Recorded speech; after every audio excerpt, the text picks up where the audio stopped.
Next song రాజాజ్ఞ ఎంతో కఠినమైన.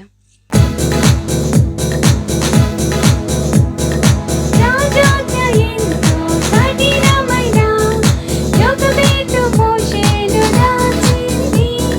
జమ్ము కట్టె తీసి మట్టిలో పోసి నైలులాది విడచింది. జమ్ము కట్టె తీసి మట్టిలో పోసి నైలులాది విడచింది. రాజాజ్ఞ గాని నైలులాది గాని మోషేకు హాని చేయలేకపోయెను. రాజాజ్ఞ గాని నైలులాది గాని మోషేకు హాని చేయలేకపోయెను. రాజకుమార్తెను పంపెను. దేవుడే మోషేను కాపాడెను.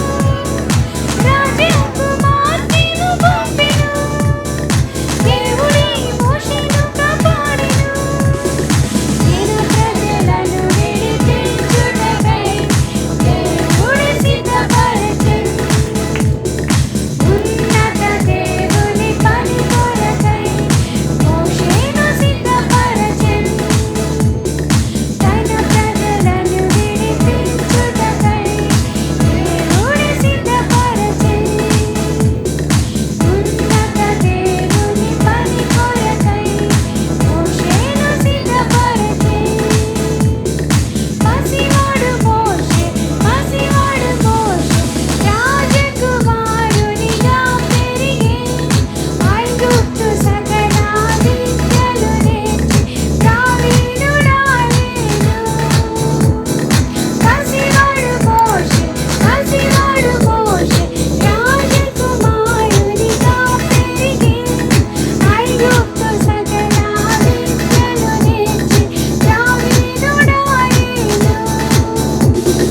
రాజాజ్ఞ గాని నైలులాది గాని మోషేకు హాని చేయలేకపోయెను.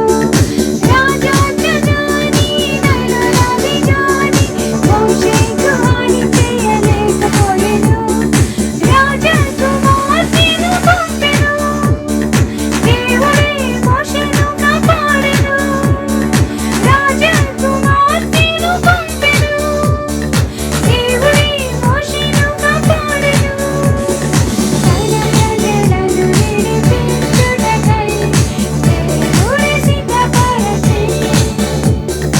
ఉన్నత దేవుని పని కొరకై మోషేను సిద్ధపరచెను.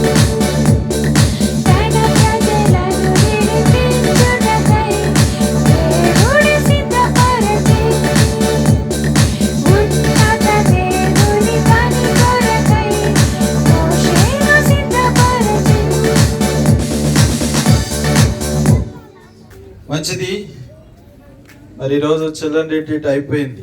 లాస్ట్ అండ్ ఫైనల్గా మనం జ్ఞాపకం చేసుకుంటాం.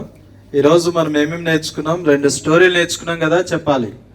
మొదటి స్టోరీ ఏంటి? బైబిల్ కథ కదా, బైబిల్లో జరిగిన సంగతి.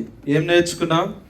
ఇశ్రాయేలీలు సీనాయి పర్వతం దగ్గర నుంచి ఎరికో పట్టణం వరకు, ఎరికోలో కోటగోడలు ఎలా కూలాయి, ఎరికో పట్టణం వరకు ఆ విషయాలు మనం నేర్చుకున్నాం. వీటన్నిటిలో మనం నేర్చుకున్నది ఏంటనంటే, మనము దేవుని వాక్యమును విని దేవుని వాక్యాన్ని బట్టి నడుచుకుని బాగా ప్రార్థన చేసుకుంటే దేవుడు మనకు సహాయం చేస్తాడు. దేవుడు సహాయం చేస్తే మనకు హాని చేసేవాళ్ళు ఎవరూ లేరనే సంగతి మనం నేర్చుకున్నాం కదా. ఎరుకో పట్టణం ఎంత పటిష్టంగా కట్టారు, చాలా పటిష్టంగా కట్టారు. కానీ దేవుని మాటను బట్టి వారు 6 రోజులు తిరిగి 6 సార్లు తిరిగి 7వ రోజు 7 సార్లు తిరిగినప్పుడు ఏం జరిగింది మనకు తెలుసు కదా. ఏం జరిగింది? కూలిపోయింది. అంటే ఎంతో పటిష్టంగా జరిగినటువంటి లేదా కట్టబడినటువంటి ఆ గోడలు ఒక్కసారిగా కూలిపోయాయి. దేవుడే ఆ కార్యం చేశాడు కదా. మన విషయంలో కూడా సహాయం చేస్తాడు. దేవునికి వేరుగా ఉండి మనం ఏమీ చేయలేం. ఓకేనా? తర్వాత రెండోది మనం ఏ స్టోరీ నేర్చుకున్నాం? డేవిడ్ లివింగ్స్టన్ మిషనరీ జీవిత చరిత్ర కదా. అవును, దేవుని ఎంత ప్రేమించాడు డేవిడ్ లివింగ్స్టన్? బాగా ప్రేమించాడు కదా. దాని కొరకు ఆయన దేశంను విడిచి వేరే దేశం వెళ్ళి ప్రభు కొరకు సేవ చేశాడు. దాంట్లో ఎన్ని నష్టపోయాడు? ఎడమ కన్ను దెబ్బతింది, ఎడమ చెయ్యి దెబ్బతింది, ఎడమ కాలు దెబ్బతింది కదా. నిస్సహాయ స్థితిలో కూడా సువార్త పరిచయం చేశాడు. దేవుని అంతగా ప్రేమించాడు. మనం కూడా దేవుని ప్రేమించి ఏం చేయాలా? ప్రభు కొరకు ప్రయాసపడాలా. మంచిది పిల్లలు, మళ్ళా ప్రార్థన చేసుకోండి. ఆ రీతిగా దేవుడు మిమ్మల్ని బలపరుస్తాడు. దేవుడు లేని జీవితం వ్యర్థం. దేవుడు గనక లేకుండా ఈ లోకంలో బ్రతికితే ఎంతో నష్టపోతాం. దేవుడు లేకుండా బ్రతికితే మన జీవితం ఎక్కడికి వెళ్తుందంట? నిత్య నాశనానికి. మనిషి చనిపోయిన తర్వాత లేదా మనిషి ఈ లోకం విడిచిన తర్వాత రెండు స్థలాలు ఉన్నాయి. మొదటి స్థలం పరలోకం, రెండవ స్థలం నరకం. దేవుడు లేకుండా, దేవుని భయం లేకుండా, దేవుని ఆశీర్వాదం లేకుండా జీవించే వ్యక్తి ఏమవుతాడు? నిత్య నరకానికి వెళ్ళిపోతాడు. దేవుని నమ్ముకుని దేవుని చెప్పినట్టు జీవిస్తే పరలోకం చేరుకుంటాడు. ఓకేనా? ఈ లోకంలో మనం ఎంతకాలం బ్రతికినా ఏదో ఒక రోజు ఈ లోకాన్ని విడిచిపెట్టాలి. కాబట్టి ప్రార్థన చేసుకోండి, ప్రభుని తెలుసుకోండి. మీరు కూడా దేవుడు చెప్పిన మాట విని ప్రార్థన చేసుకుంటే మీ జీవితంలో గొప్ప కార్యాలు చూస్తారు. అంతేకాదు దేవుని ప్రేమించి డేవిడ్ లివింగ్స్టన్ వలె ప్రభు కొరకు ప్రయాసపడదాం. ప్రార్థన చేసుకుందాం, మోకరించండి.